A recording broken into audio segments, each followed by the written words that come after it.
Welcome to the Learner Experience Evolution, a podcast for corporate learning leaders, featuring interviews with change enthusiasts at Alencom and in the larger corporate L&D community. Hello, everybody, and welcome again to another podcast about innovation in the L&D space. Today is a really interesting episode. We're kind of going out of our own comfort zone and inviting somebody that works with L&D on the business side of a large company. And I'm going to welcome Paul Inman. He's even going to introduce himself. But I want to stress again for all of our viewers, listeners, there are two sides to the equation. L&D is only as successful as the business units they work with, so we're excited to do more of these type of podcasts going into the future. With that, I'll welcome Paul Core, and why don't you, to start us off, talk about yourself a little bit, your journey, and what brought you into this intersection between L&D and business. Yeah, sounds good. We could go pretty far back in my career, and there's always been that intersection all the way along through all the jobs I've had. But currently, I work for Siemens Digital Industry Software, based here in the DFW area in Texas. And I sit inside of the partner ecosystem. So part of my role is focusing on system integrators and our services partners, but across all motion, sell, service, and build that our partners do. I'm on the business side, but I leverage very, very heavily the learning and development capabilities that we have within the company and the essentially external vendors like yourself at Alencom to achieve the outcomes that we're looking for from a partner enablement standpoint.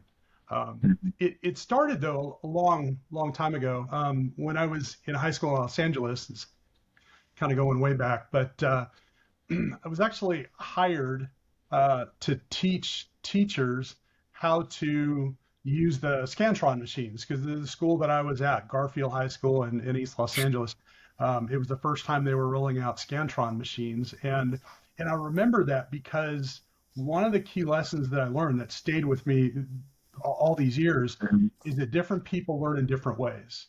And so teaching school teachers how to go from grading, paper exams to Scantron forms using the computer. Some teachers, you could just give them the concepts, and in 5 minutes they understood, and they're good to go, and they move on. And there's other teachers on the other end of the spectrum where you actually had to sit down with them and give them that verbal example of instruction of how to do it, give them the tactile, hold it in your hand, now push it into the machine, and do all that. And learning styles all the way in between, you kind of had to adapt what we do, or I had to adapt what I do in order to be able to get that message across.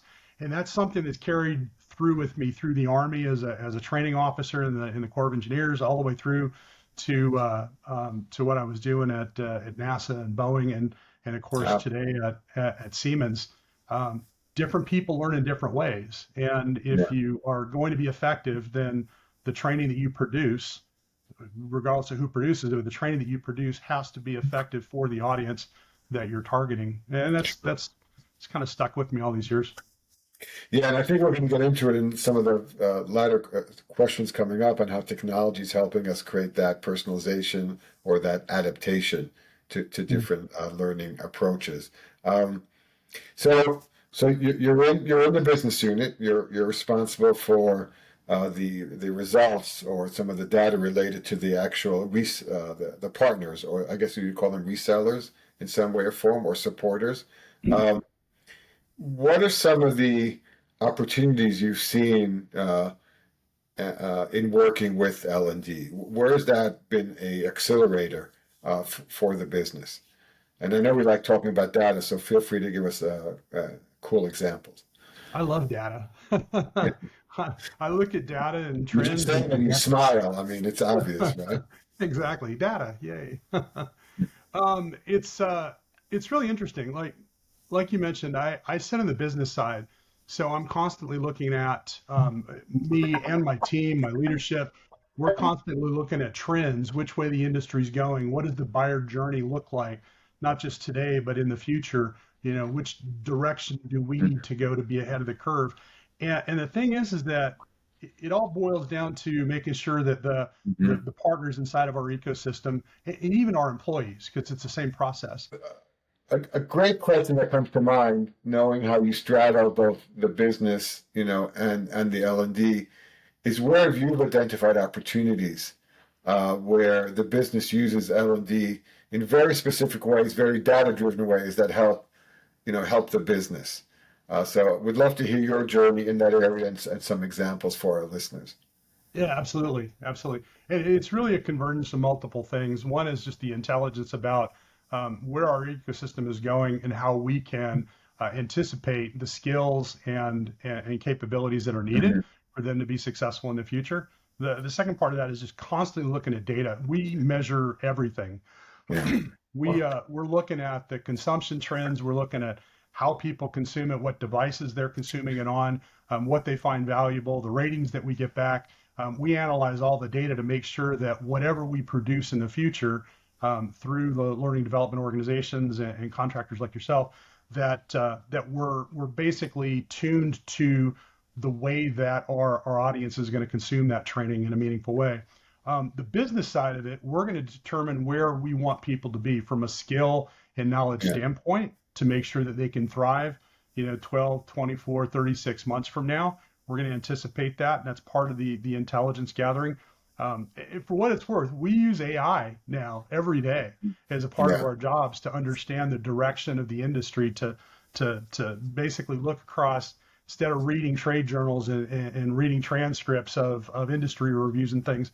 We're having AI help us in that and try to hone out what the trends are, the directions, and anticipate where the buyer's journey is shifting now and in the future. What do the hyperscalers play in there, and how are the trends in co-sell actually affecting the software business today and in the future? So we're using AI as a part of that. We're measuring everything, and then all that creates the requirement that we have for training and enablement that L&D helps us build.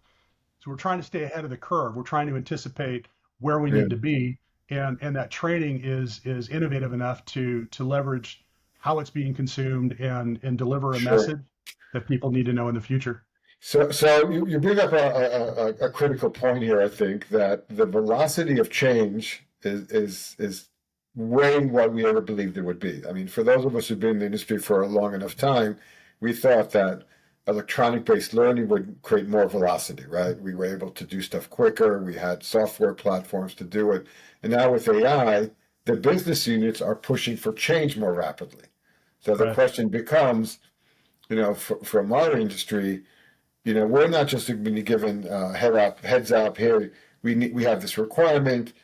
We'll get back to you in a few weeks. We want a proposal on how you would address this. Now that's zipping in a lot quicker because you're getting the data quicker, and the data is being processed. So within that world of more velocity, more change, how have you set up yourself to be successful, and how have your demands of L&D stayed the same or changed?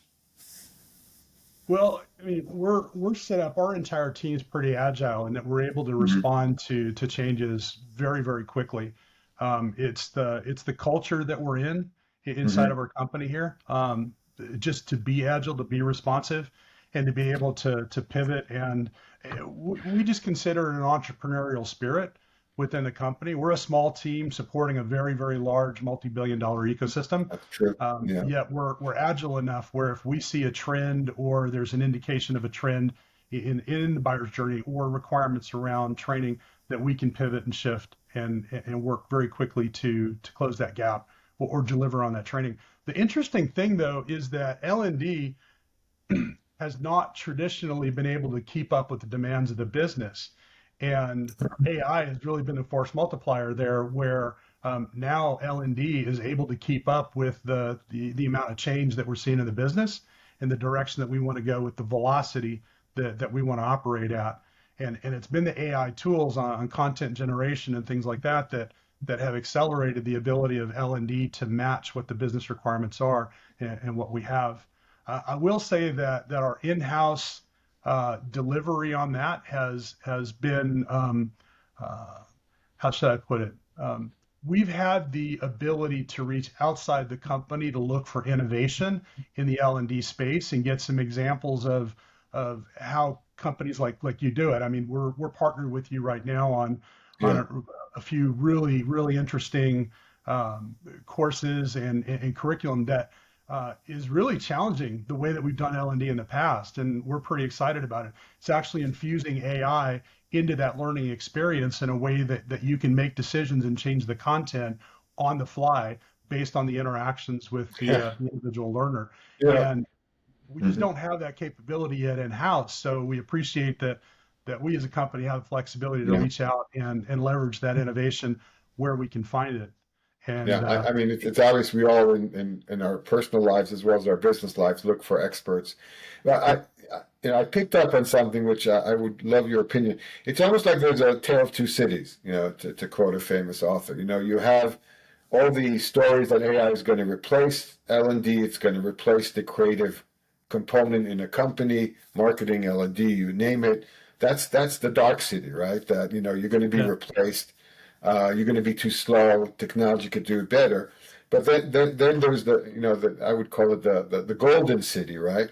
Which is yeah, now using these tool sets to be a better partner, to react quicker, right? To yep, be a lot more integrated into the data flow of the business, right? To personalize. And I think that's where at Alencom we're coming at this. It's not that, it's harder to find a partnership. It's that you could bring more to the partnership.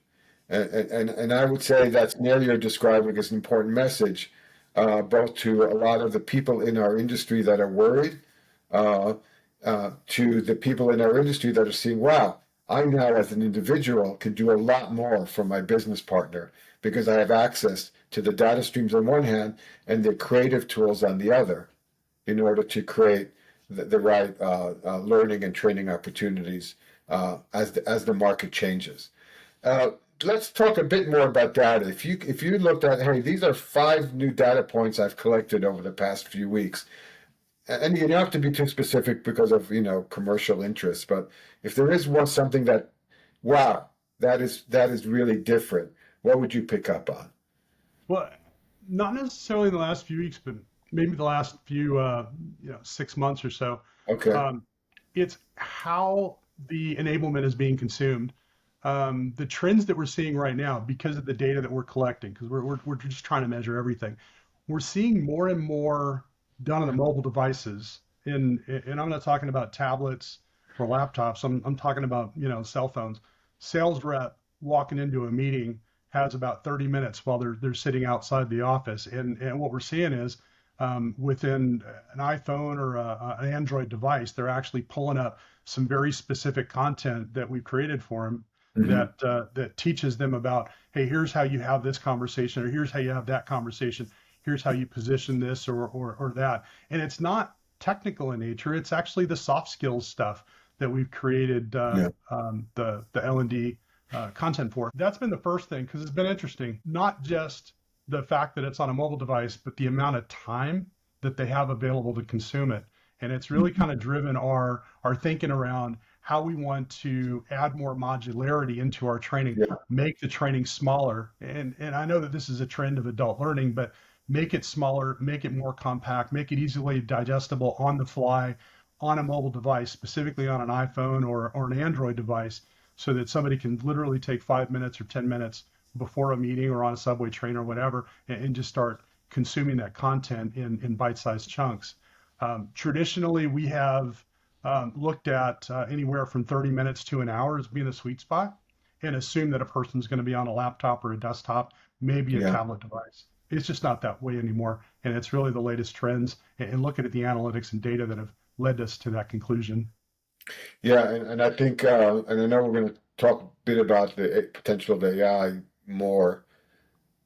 We've been fascinated to see, and again, I'm taking like the user's perspective, like you just did, versus the designer's perspective, that when Mhm. you create the right UX design or the right interface, and you may have a partial AI backend, like to help you navigate or personalize the experience, you can have the best of both worlds. The AI capability gives you the ability to serve up variations of content, which are very personalized to the learner, but the content itself, which you've built into small chunk size, you know, training nuggets, which have a structure, can actually be consumed very quickly. So it's that personalization plus a more designed approach versus the other option.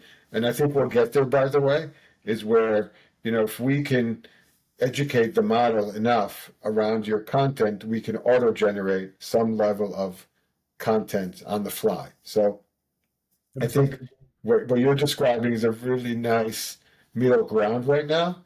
And I would love when I talk to you, maybe even in 6 months, to see, wow, where have we progressed? How are you able to collect the data on, okay, this has made me, you know, the actual results of that better prepared reseller or sales exec? What have you seen in that part of the equation? Yeah, there's lead indicators and lag indicators, right? I mean, obviously the lag indicators are we're looking for big change in revenue, we're looking for big change in new Mm-hmm. logos, and the typical things that a business is looking for. But the lead indicators are those intermediate milestones of the the demand generation, Mm-hmm. creating enough leads, creating enough things inside of that pipeline, they're going to lead to the opportunities that we have.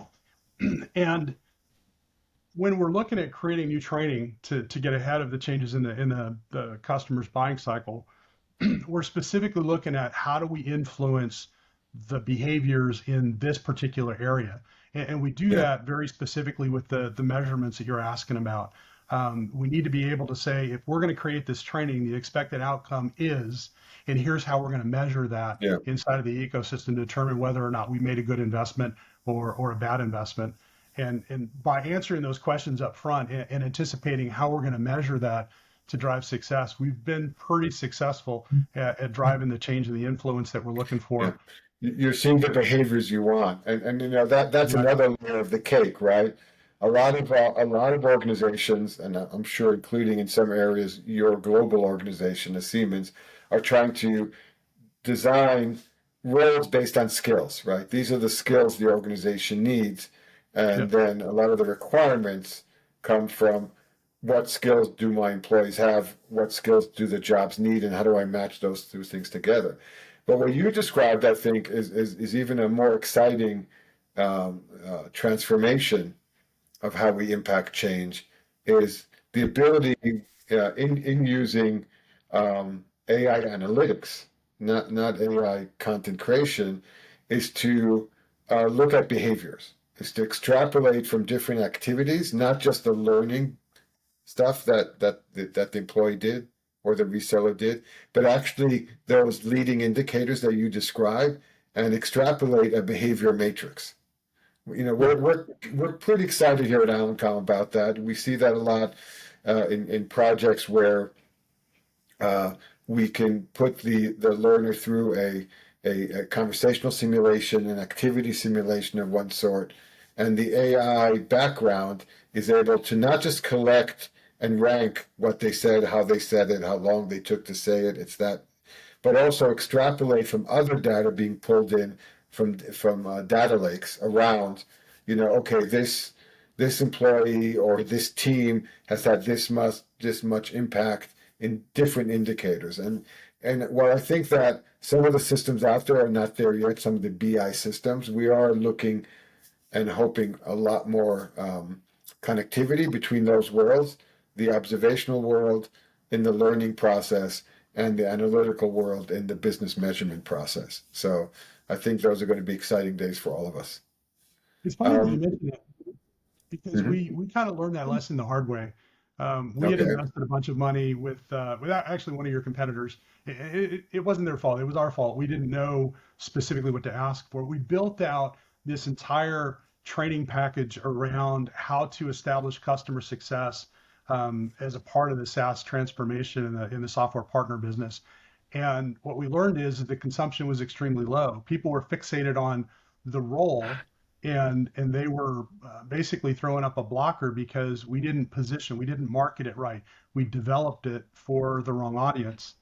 but getting to exactly what you just mentioned, which is the behaviors, the motions, Yeah. the skills, the individual micro skills that an individual needs in order to be successful to do those customer success things. Once we pivoted over to that and had the micro learning and taught skills and outcome based training that resonated with the things, the tasks, the activities they needed to do to be successful in the SaaS world, then it changed the dynamic. And we saw a huge uptake, and we could actually measure the impact that training had, where before we had almost zero adoption, even after a pretty healthy investment. So you're right, Yeah. that's the trend that we're seeing, and we appreciate that, AI kind of takes that to a whole nother level in the way you Yeah. described it. And that's a good segue. I mean, I don't want to be cliche. We're all either active in how AI is changing our jobs and our ability to influence the environment we're in, Yep. or we're talking about it, or we're reading about it, and sometimes every conversation has two letters in them, AI somewhere. We're changing our job titles. I get resumes now. Alencom has been blessed that we're hiring right now, and it seems that everybody has AI in their job title. And when you get down to it, of course, it's not as obvious. But let's talk about AI in the context of how you see your resellers working and where you see AI playing a role, not just to train them, but also to enable them to be more successful. Yeah, we're an AI first organization. We've Hmm. embraced it as a company. I mean, Big Siemens has embraced it as a Yeah. company. We have a lot of massive investments in leveraging AI. For the partner ecosystem, we even built out a multi LLM interface, and we give that to our partners at no cost. And we preload it with a lot of our sales capability and our marketing capability to help them do demand gen and go out there and do selling. So it's exactly what you just mentioned. Our expectation is that our partner ecosystem is going to use the AI tools to be faster and more effective at the processes that they're assigned. So a sales rep is going to use that to figure out where they should spend their energy from a prospecting standpoint, and where they should spend their energy inside of that organization. Who do they need to talk to, and how do they get to that person inside of the organization who makes the decisions?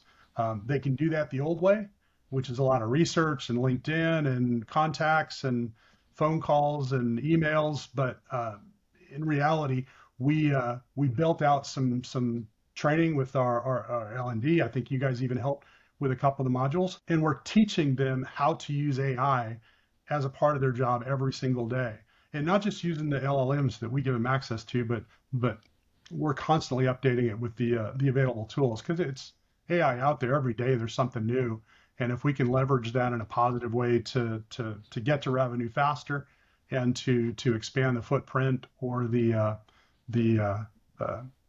just the penetration or the size of the Yeah. portfolio that we have with our existing accounts, then we need to leverage all we can to do that.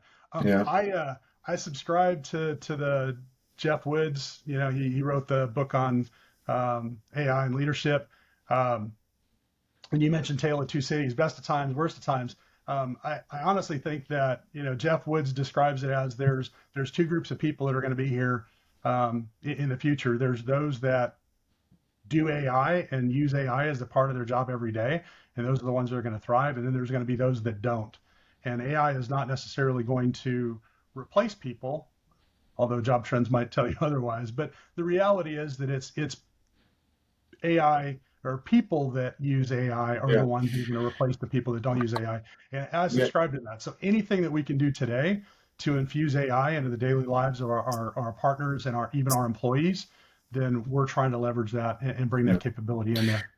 Yeah, the example you gave on a person doing it through LinkedIn or doing it more manually versus now having access to a tool, I don't, again, we're all worried about the replacement, and history has shown that when new technology comes in, some jobs are replaced.